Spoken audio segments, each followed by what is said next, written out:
I've had some people say this statement on so many occasions that a man can love you and still cheat on you. Is that really true? Can you love somebody and cheat on the person? Can you love somebody and deliberately do things that will make the person cry, that will make the person get frustrated, that will make the person be emotional drained? Are you sure that if you're part of those that say such statements, are you sure that what you have or what you feel for your partner is love or something else? You can ask yourself, you can try and search yourself if you're part of those that have such notion that you can cheat on a woman or you can cheat on your spouse as a man or a woman and you still love the person. I think that is completely what is completely no. You don't love the person. You don't love the person. I do tell people that when you cheat on somebody or when you cheat on your spouse the first time, then the person should take it as a mistake. That people are bound to make mistake. But when it happens the second, the third time, when it becomes something that is habitual, then it's no longer mistake. It's something that you're doing it intentionally. You're being intentional in cheating. Now, why I'm bringing up this topic is because there was something I saw on social media recently of a woman that poured hot water on the husband because the husband cheated. And I believe, based on what I read so far, that it's not something that the husband didn't do it once. It's something that the husband has been doing on so many occasions. And that is why I want to talk about this. How do you deal with such a person? How do you deal with such a person? You know, when your spouse cheats, especially when there is trust, when you trust the person, when you've given the person a lot, and normally there should be trust in a marriage, there should be trust in relationship.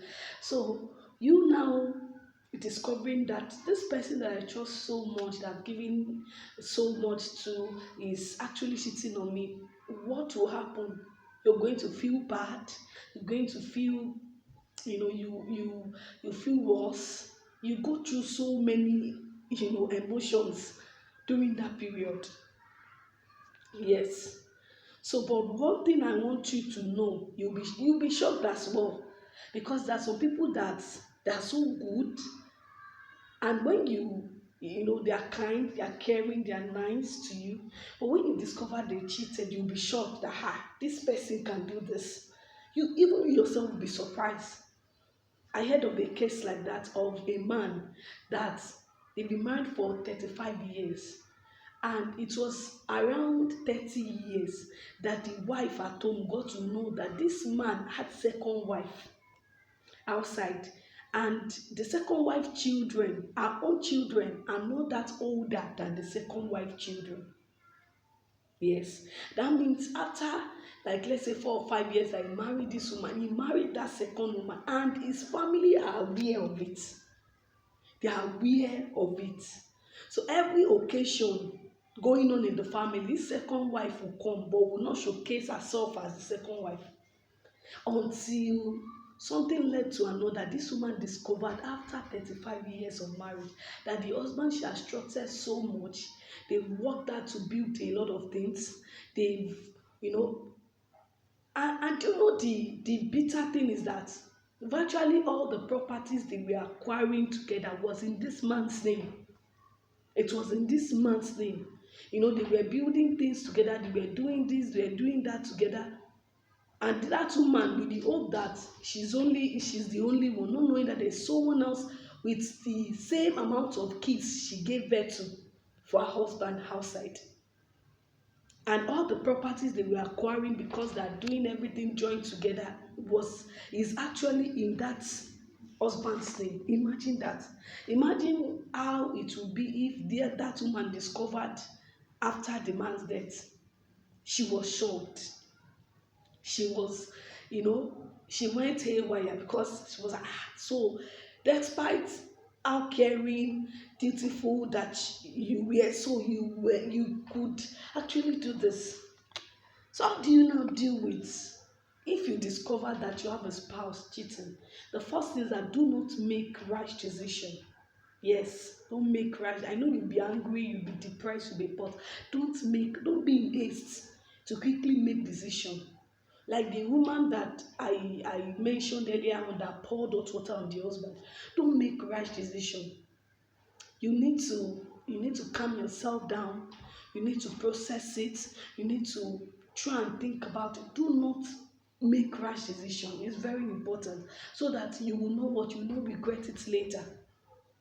The second thing you need to do is that you can actually what give each other space at that period, especially when it becomes habitual.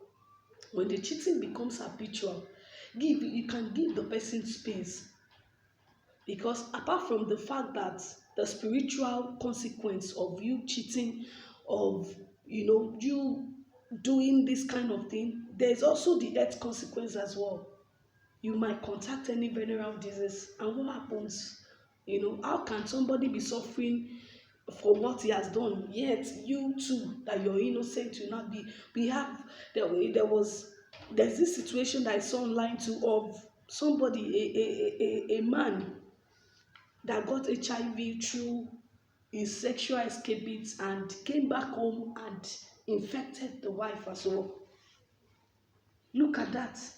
Even somebody told me that, or somebody knew that died through that same thing, because they did not discover it on time. Later they discovered that she got it from the husband, and the husband now realized that it was true, is the fact that he was committing adultery. So you can give each other time, give each other space. The next thing is that if the person is willing to change, you can seek godly counsel. Yes, seek godly counsel. Try to look for people that the person respects, referred, then they talk. you know you guys talk about it. How can this thing be resolved? How can the person stuff like that? And the next thing I'm going to talk about is that take your time. Yes, take your time. You need to be, if the person is willing to change, then you need to what? You need to take your time, process everything, be ready to, forgive the person. I know it hurts a lot, but you take your time and you're willing to what? You're willing to what? Forgive, so that you guys can come back on a clean slate. Not from the mindset that this person has done this, and from that you're using that as a weapon against the person. No, on a clean slate, if you guys are going to come back together. Have a great day.